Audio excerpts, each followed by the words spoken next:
Hey guys, it's Jesse, High Performance Earthworks. I'm going to give you guys a quick little rundown and walkthrough of this commercial septic system that we're doing right here in Rollinsville, Colorado, heart of the Rocky Mountains, just outside of Denver. This is for the Stage Stop, which is an old historic building. This is a really cool music venue. We got the train tracks that run right there. Hopefully someday in the future we're going to get this train to stop and go right to Winter Park, and then all this real estate's going to blow up through the roof.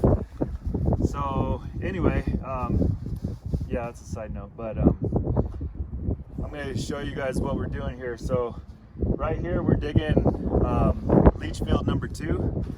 This leach field is offset from the first one, which is over here.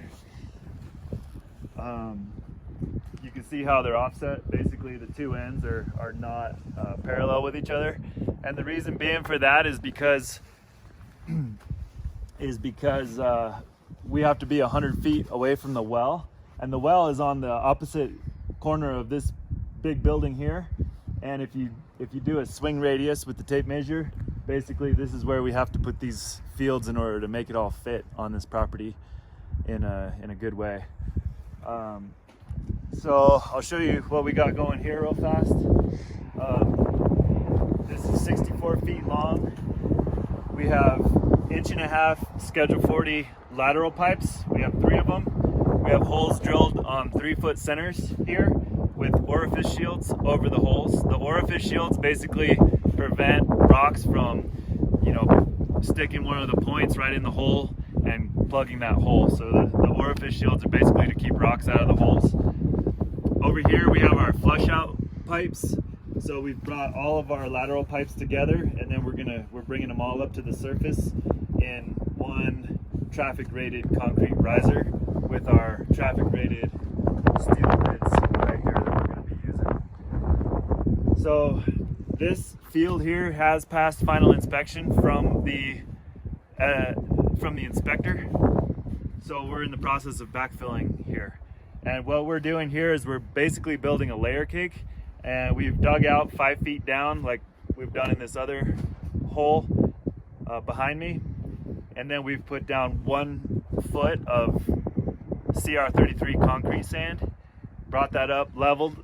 Then we put down 6 inches of 1.5 inch washed, crushed rock that's required, so that it needs to be washed so that it doesn't have the fines that are going in there and can clog up the filtration ability of the sand that's down below.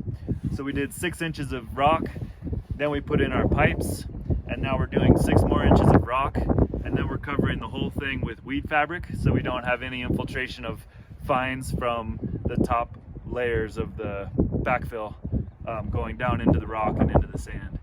So that's what we're in the process of doing right now. We're going ahead and backfilling this, and then we can go down over here and look at the rest of the field over here. Running? Yep.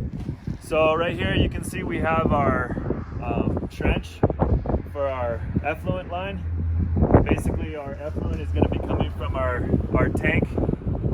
Our tanks, and all of our tanks over here is basically our treatment facility. And then we have this automatic distributing valve, also known as an ADV, that's going to automatically distribute the effluent in between this field and this field. And so these 2 fields are going to be handling the effluent in equal proportion alternately. And what that does is it gives each field a little bit more of a chance to rest and dry out, and for the biomicrobial activity to kind of keep up and catch up with the breakdown of the solids and any biological material that might be going into these fields. That all gets broken down, and these fields can basically last forever because of this alternating system and the sand and everything that we have in here. So come check out what's over here. You can cut it if you want, so you don't trip.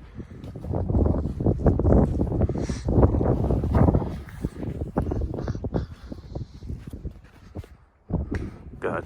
Running. All right, so here we have our automatic distributing valve, and we will be burying this in this riser and bringing this up to the surface as well. We'll probably end up doing 2 of these risers, Josh. That's one of the ways in which we're gonna kind of keep that ADV visible and exposed. Nice. And we can bring this up a little bit higher. So right over here we have our final tank. This is a 500 gallon pump tank. And so basically this has this Orenco pump that's right here sitting here in the snow. It's going to go and drop down into there. And these things are virtually bomb-proof. They'll last forever. They're fantastic pumps. And we got all of our wiring and our conduit here. And then we have our concrete risers. And then right here is where we have our advanced treatment fast system. This is a 3,000 gallon tank. The fast system is basically advanced treatment from biomicrobics. And what's in here is basically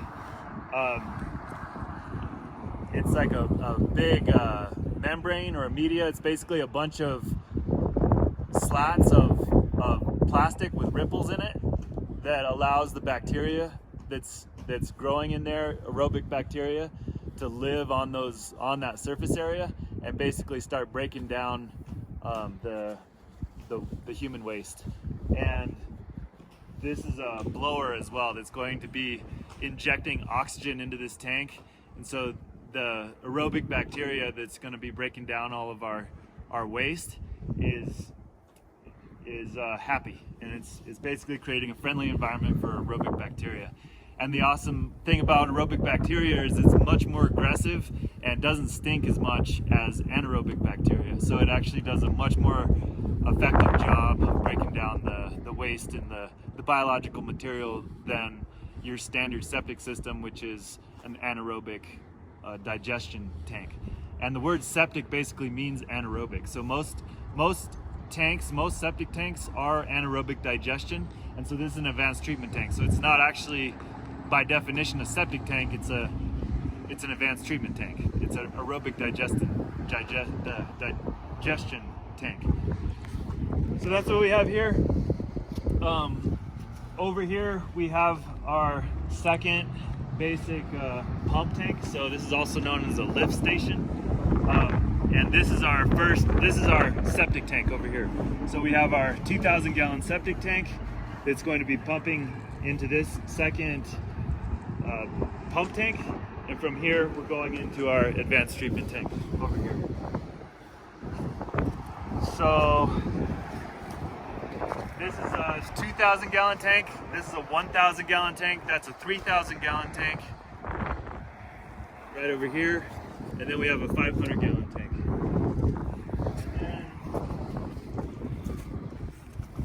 And over here, we have our 1,000 gallon grease trap tank.